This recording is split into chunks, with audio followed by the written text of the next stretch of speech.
बंद करो, बंद करो, बंद करो। शहर के स्कूल बाजार में बीते दिनों हुए मारपीट की घटना ने अब तुल पकड़ लिया है। इसके विरोध को लेकर आज छोटी काशी मंडी की सड़कों पर उस समय जनसैलाब उमड़ पड़ा जब सैकड़ों लोग एक पीड़ित हिंदू परिवार को न्याय दिलाने के लिए एकजुट हुए। इस दौरान विश्व हिंदू परिषद, राजपूत सभा, कांग्रेस और अन्य सामाजिक धार्मिक संगठनों के प्रतिनिधियों ने एकजुट होकर रोष रैली निकाली। रैली के दौरान गूंजते नारों ने शहर की फिजा को गरमा दिया। प्रदर्शनकारियों ने डीसी मंडी के माध्यम से मुख्यमंत्री और राज्यपाल को ज्ञापन सौंपते हुए दोषियों के खिलाफ कड़ी कार्रवाई की मांग की।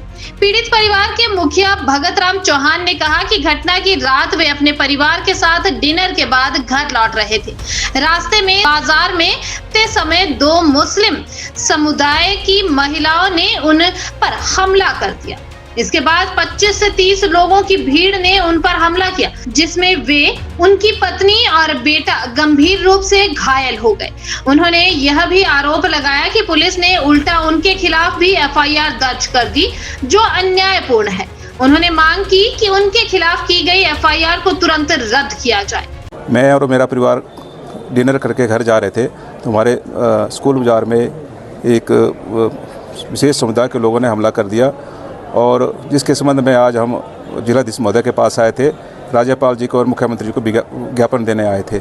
तो मैं आप सभी सहयोगी मीडिया भाइयों से रिक्वेस्ट करता हूं कि मेरी बात को ज़्यादा से ज़्यादा आगे तक पहुंचाया जाए, क्योंकि जो मेरी मांग ये है कि जो एक तो मारा भी हमें गया और हमारे अगेंस्ट एफआईआर कर दी गई है। तो मैं ये रिक्वेस्ट करता हूं कि वो एफआईआर खारिज कर दी जाए और हमें न्याय मिले। और क्यों, कौन वो दूसरा पक्ष था, किस वजह से मारा, रीजन क्या रहा? मैम, हम जैसे मैंने बताया कि हम खाना खा के घर वापस जा रहे थे।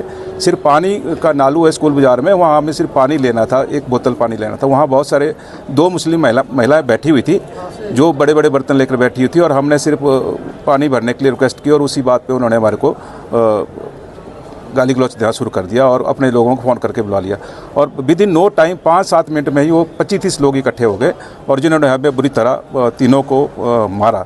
तो आप समझ सकते हो कि जो एक परिवार के साथ आदमी होता है उसके साथ क्या बीती होगी। जो इसके परिवार के बीवी और बच्चे को उसके सामने मारा जाए तो उसमें क्या असर होता होगा। तो मैं यही आपसे उम्मीद करता हूँ कि मेरी बात को ज़्यादा से ज़्यादा बलपूर्वक रखा जाए और मेरी मदद की जाए। आप देखिए कि उनको यहाँ का डर नहीं है कि यहाँ के लोकल आदमियों को वो पीट रहे हैं। उनको ये डर नहीं है कि यहाँ के लोकल लोग भी रात को इकट्ठे हो सकते हैं। या तो उनको पता है कि यहाँ का समाज जो है वो इस तरह के बातों को बड़ी गंभीरता से लेता नहीं है, ऐसा वो मान करके चल रहे हैं। और उनकी क्रिमिनल एक्टिविटीज़ उनकी पहले से भी रही है, ऐसी भी संभावनाएं हमें और ऐसी शिकायतें भी मिल रही हैं। तो हमने डीसी साहब से ये भी कहा कि अपनी इंटेलिजेंस के थ्रू ये भी जानकारी ली जाए, क्योंकि वो व्यक्ति पहले से भी क्रिमिनल नेचर का है। और दूसरी बात ये है कि यहाँ से बहुत सारे लोग, कोई पाकिस्तान जाता है, कहीं जाता है, तो उनकी भी इंक्वायरी को हो कि वो पैसा कहाँ से लेकर के आते हैं। यूपी बिहार से लोग आ रहे हैं, मान लीजिए यहाँ पर कोई नाई का काम करता है, कोई दर्जी का काम करता है, वो गरीब लोग हैं इसलिए आ रहे हैं, कोई दिक्कत नहीं है, कहीं पर भी कोई जा सकता है रोजगार के लिए। लेकिन यहाँ पर आकर के वो 5-5, 10-10 लाख रुपए की दुकानें कैसे ले रहे हैं, वो पैसा कहाँ से आ रहा है, इस बात की इंक्वायरी की जाए, ऐसा भी हमने डीसी साहब से कहा है। और दूसरा ये कि ये लोग जो हैं, जैसे भी सुंदरनगर से जो भागे, वहाँ पर दिन दिहाड़े लूट यहाँ से मोटरसाइकिल चुरा करके लेके गए मंडी से, सुंदरनगर में लूटे, उसके बाद यहाँ से हिमाचल से सेफ निकल करके जाते हैं और यूपी में पकड़े जाते हैं। तो कहीं ना कहीं हमारा इंटेलिजेंस फेलियर है, तो उसको ठीक करने की आवश्यकता है। हमारा अपना ढांचा यहाँ का ठीक हो, ऐसा हमने निवेदन किया प्रशासन से। और दूसरी बात यह है कि नज़र रहे ऐसी एक्टिविटीज़ के ऊपर।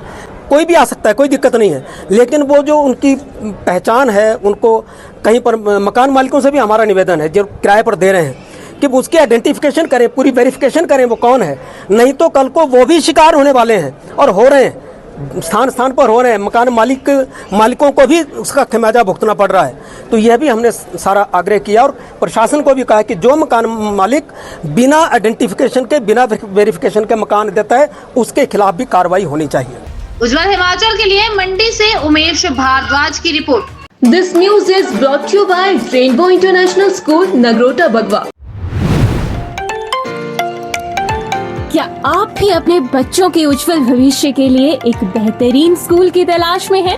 अगर हाँ, तो रेनबो इंटरनेशनल स्कूल आपके और आपके बच्चों के सपनों को हकीकत में बदल सकता है, जहां पर आपका बच्चा एक किताबी कीड़ा ना बनकर अपने टैलेंट को निखारेगा। क्योंकि यहाँ पर जर्मन भाषा, कैम्ब्रिज लर्निंग, रोबोटिक्स, माइक्रोसॉफ्ट और खेलो इंडिया के अंतर्गत वेट लिफ्टिंग, टेबल टेनिस, तैराकी, जिम्नास्टिक और हॉर्स राइडिंग जैसे खेलों का प्रशिक्षण दिया जाता है। रेनबो इंटरनेशनल स्कूल 10वीं और 12वीं में बेहतरीन परिणाम दे रहा है और यहाँ से पढ़े हुए विद्यार्थी आज कई महत्वपूर्ण क्षेत्रों में अपनी सेवाएं प्रदान कर रहे हैं। तो आज ही जाएं रेनबो इंटरनेशनल स्कूल नगरोटा वगवा में और अधिक जानकारी के लिए आप संपर्क कर सकते हैं 78078492222 पर।